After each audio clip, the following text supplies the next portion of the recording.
and to prove myself and demonstrate to all of these engineers that I had something to offer and value that I could add. And in that meeting, and I left in tears, quietly hiding in a bathroom, trying to determine whether or not I'd made the right career decision.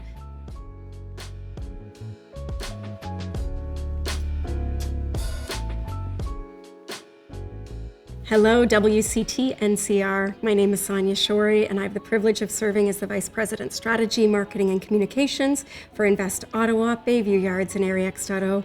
Welcome to my Masterclass on opportunities to grow your community and accelerate your impact and success. I had my dream set on working for Nortel Networks, which was one of the greatest telecommunications companies in its day, something that truly was very formative and established a very large part of my career when I entered Nortel, and I was hired as the manager of internal communications for a very technical division called Optical Networks. I entered what was called the Plan of Record meeting. There might have been 100 people in the room. There was an awful lot of men. I didn't see any fellow women. And I sat along the back wall because I felt like a fish out of water. And I was struggling as I listened to a lot of technical jargon and engineering speak, and I couldn't find my place. I couldn't find a way that I could contribute any value. I wanted to give everything in my heart and soul to this corporation and to prove myself and demonstrate to all of these engineers that I had something to offer and value that I could add. And in that meeting, and I left in tears, quietly hiding in a bathroom, trying to determine whether or not I'd made the right career decision to enter this very, very large technology-based corporation that was doing great things worldwide with brilliant people. I worked hard to build relationships one by one and get to know people on a very individual basis with a lot of listening, a lot of empathy, and searching for ways that I could add value, differentiate myself, and find champions and allies in what seemed like a sea of engineers where I just didn't fit. And there were two senior managers who took me under their wing and were very generous and who dedicated so much time to coaching and mentoring me and helping me to understand the very technical world in which I was living and helping me to find opportunities to contribute. The mentorship that those managers gave to me led to an opportunity that I could never have imagined in my early 20s. As an arts graduate in a technology-based organization, I was invited to work for a vice president and to play a strategic role within his cabinet, again surrounded by so many men who were very seasoned, very technical, and again I felt like a fish out of water, but together with so many supportive people across that team and across our community, I slowly found my place and built up credibility and opportunity and a chance to contribute in ways that I feel were very meaningful. A very large part of what I'm dedicated to at Invest Ottawa is developing, enabling, and equipping women founders, entrepreneurs, and leaders for continued growth and success. It's something I am deeply passionate about, and it has been truly a very big part of my personal journey, my professional journey, and a big part of Invest Ottawa's journey as well. When our leadership team embarked on the development of our strategic plan in 2017, we hosted many consultations with stakeholders across our region.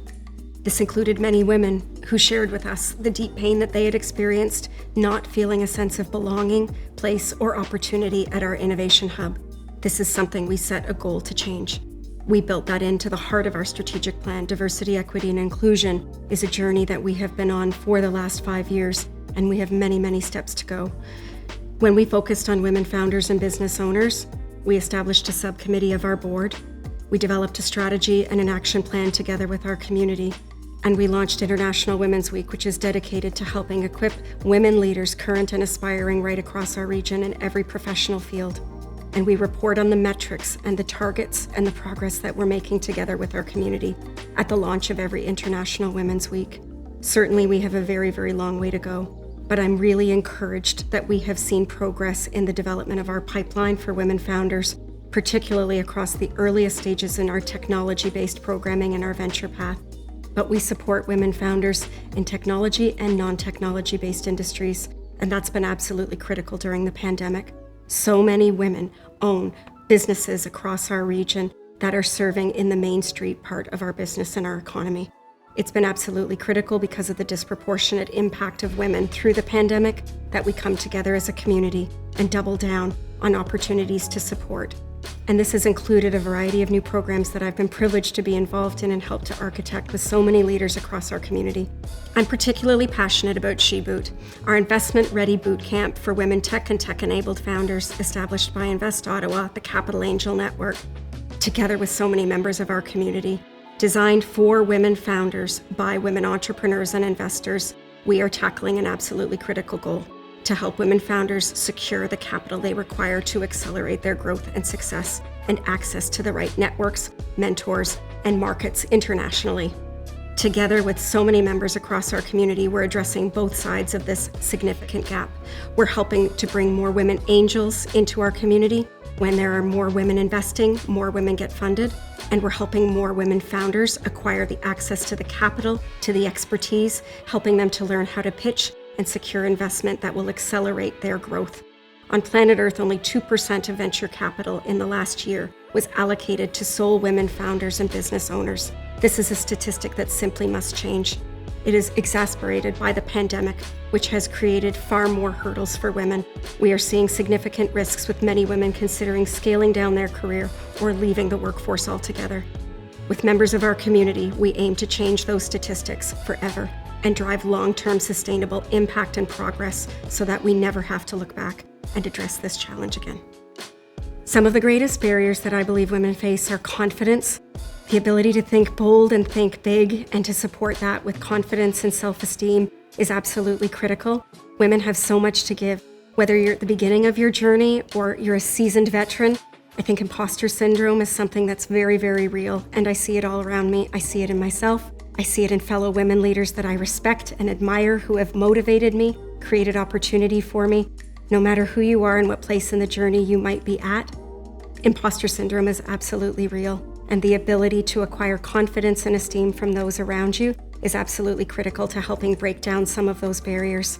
The ability to create access to networks of decision makers, influencers, investors, those in positions of power is another critical step in breaking down hurdles and barriers that face women, particularly women from marginalized communities.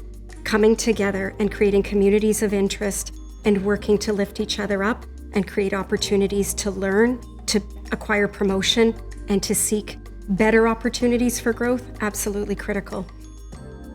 The ability to continue to build relationships, not just when we need something, when we're seeking a particular outcome, but looking to give and to build relationships consistently, to build trust and long-term relationships that are sustainable, that might exceed a particular period of time or a specific goal. The more that you invest in those relationships, the more you will not only gain, the more you will be able to give, and the greater impact that you will have on the society that we want to create.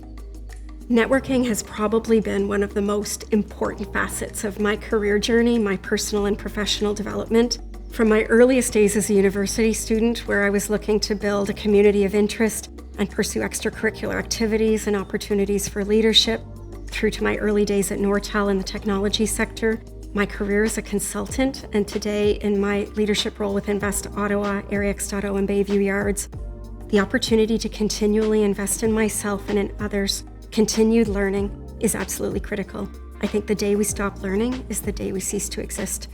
There's so much expertise and brilliance that surrounds me, and I can take so much every single day from those who are contributing novel perspectives and insight into everything that we do, whether it's personal or professional. The opportunity to put that into work in novel ways, I think is one of the ways I strive to contribute back to Invest Ottawa, to the clients we serve, to the women founders we support, and to the community. The ability to seek the opportunity to strive higher, bigger, and bolder when you didn't think you had it in you, and the potential to build relationships in new sectors, disciplines, and organizations to continually broaden your community of interest can lead to new opportunity, advancements, and ways to contribute. It also enables you to find new opportunities to not just promote yourself, but to promote others. And women from marginalized communities are desperately in need of that opportunity for visibility. Growing awareness for the impact that they can make and do make every single day is absolutely critical. So I'm in a unique position to elevate the visibility and the opportunities to promote women founders, owners, and leaders, both aspiring and current leaders and veterans, to help them advance their opportunities for growth and their agendas and their goals. But we can all do this in every single way, in simple ways, whether it's social media or serving as a mentor and advisor through organizations like WCT or SheBoot or Invest Ottawa, to creating opportunities for growth right in your organization, creating space and giving a voice to more women, particularly women at those intersections of identity, is absolutely critical. We all have a role to play, and we can all make an impact, and networks play an absolutely essential role to helping us do that. They are founded on relationships, and at the end of the day, we are all human beings looking to build out those networks and to create a greater opportunity to build up the society, the community, and the economy that we want to see going forward.